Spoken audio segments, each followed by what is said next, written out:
Hi guys, this is Hero. How's everyone doing today? आज बता game show आज सब कैसे हो?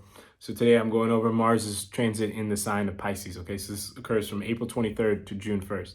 Now, something that inspired me to do this video is the fact that a lot of the material planets, such as Sun, Mercury, Venus, and even Jupiter to some extent, are going through Aries during this transit. Okay, they're either going through the whole Aries, or they're going through most of it, or in the case of Jupiter, just the tail end, but because it moves real slow. But the point is, Aries is Mars' main sign. So a lot of these planets are moving through this sign while this transit of Mars occurs. And Mars is with Pisces. So the whole thing combined can outlet energetically into a very interesting scenario that I wanted to talk about, okay? So, real quick, all right, let's build this up layer by layer.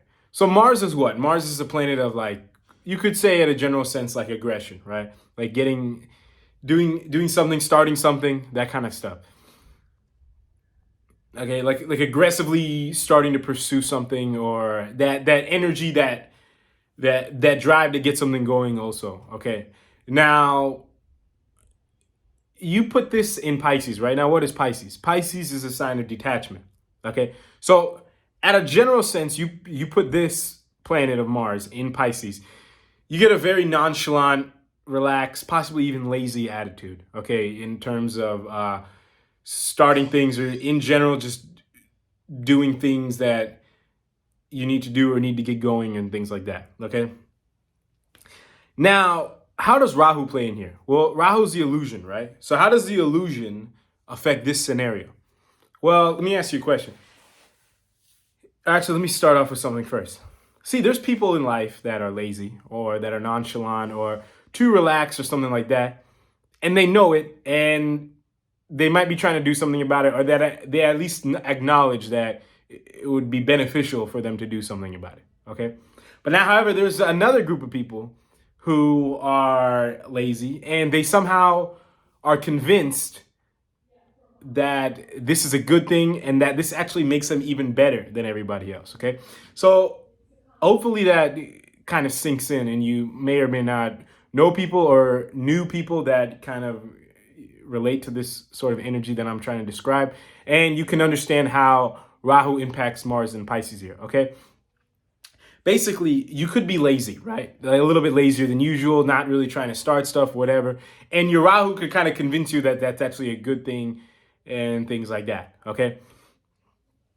Now, just real quick, how does all those material planets crossing through Aries impact this, okay? I'm not going to go through them one by one, but there's a lot of, let's just say there's a lot of energies passing through Aries, right? I think almost during this transit, all the rest of this planets besides Pattern, and obviously not Rahu and Ketu because Rahu is conjunct Mars, but all the rest of the planets besides Saturn, and even Saturn throws an aspect on Aries, but all the rest of them pass through Aries, okay?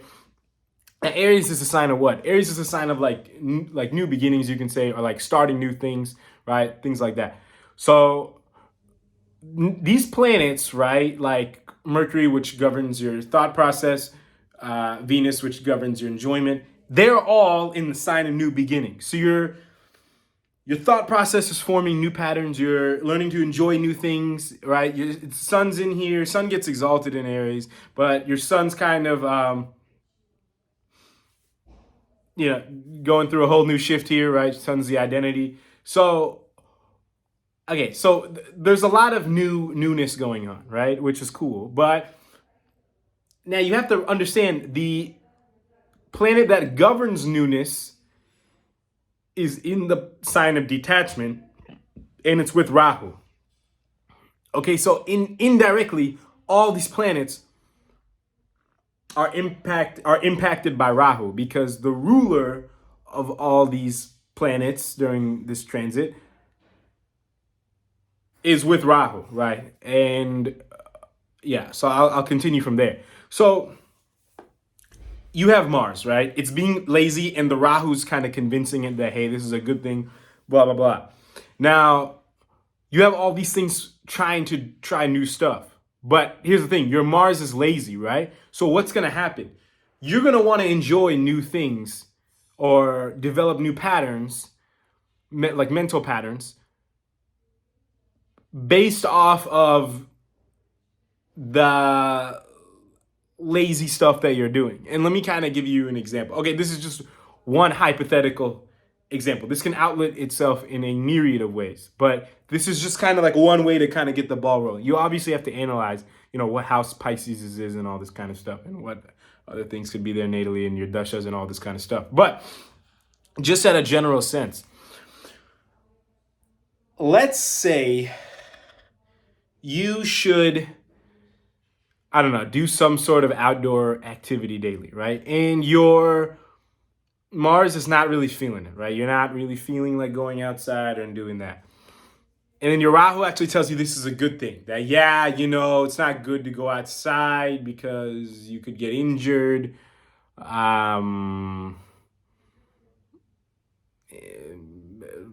don't know. Let's just say you can get injured. You're going to get too tan. I don't know, right? There's all kinds of things your mind can throw at you, right?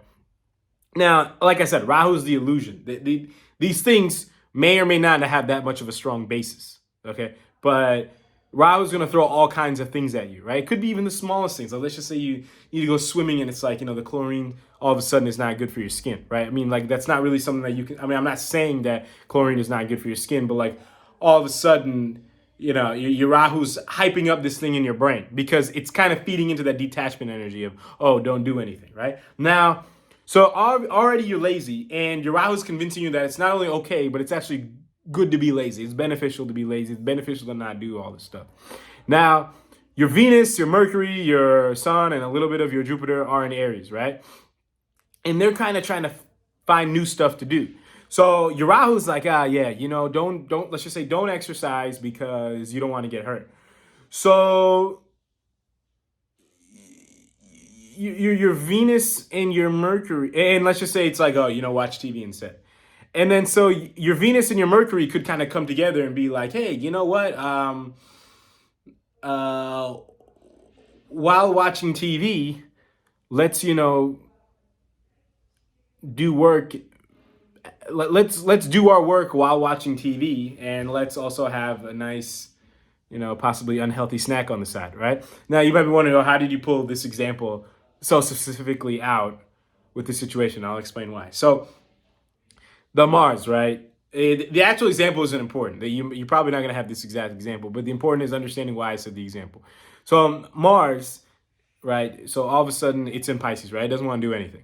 Now Rahu's kind of convincing that, hey, this is a good thing, blah, blah, blah. This is something that we can do instead. Okay, so we do that. So that's TV.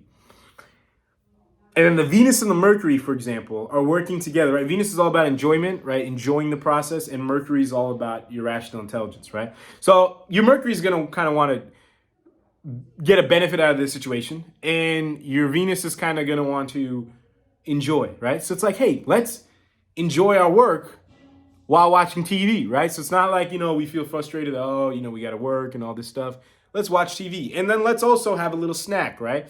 Because your Venus wants to, and let's just say also your Mercury's like kind of being manipulated into having a snack because your Rahu's convincing you that it's good to eat every so often, right? I'm just making up some example, right?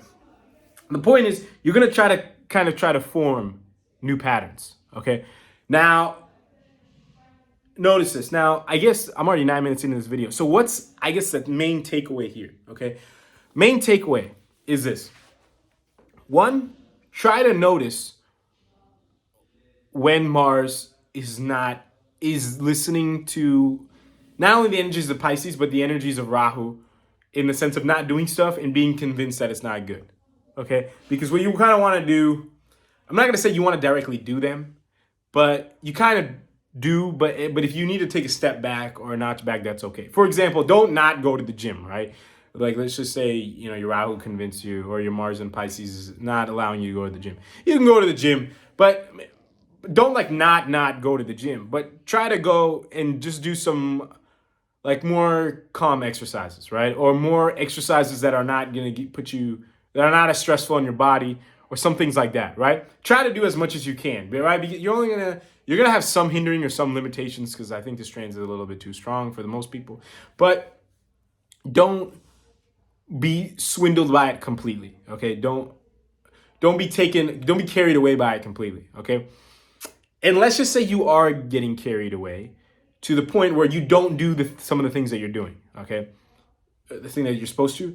Don't now do something else that Rahu's kind of convincing the Mars to do with the help of Venus and the Mercury, right? Like, for example, if you don't exercise, don't, because, Rahu convinced you that, it's because we don't want to get hurt and blah, blah, blah, and we feel sick or whatever. Don't now sit in front of the TV, right? Maybe you want to use that and, I don't know, try to convince yourself to meditate or something instead, so that,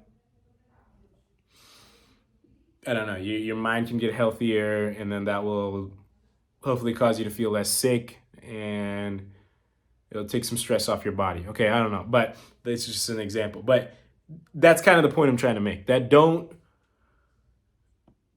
try to continue doing the things you were doing, right? Don't get carried away too much by this, okay? Especially with Saturn's third aspect onto Aries, you could have a little bit of support here. But try to continue doing what you were doing. If you have to, take a notch or two back from it, right, to maintain whatever you're doing, at least until this transit's over. And if you have to stop, either temporarily or I guess permanently, for this transit, I mean, it's only 5.5 weeks, try to not replace that with something harmful, okay? Try to replace it with something more beneficial, okay? And if you have to, kind of convince yourself in a way that Rahu might like, okay? So that's it for this video, okay? If you have any questions or comments, you can feel free to let me know. And until next time, I'll talk to you guys later. Thank you all very, very much for watching.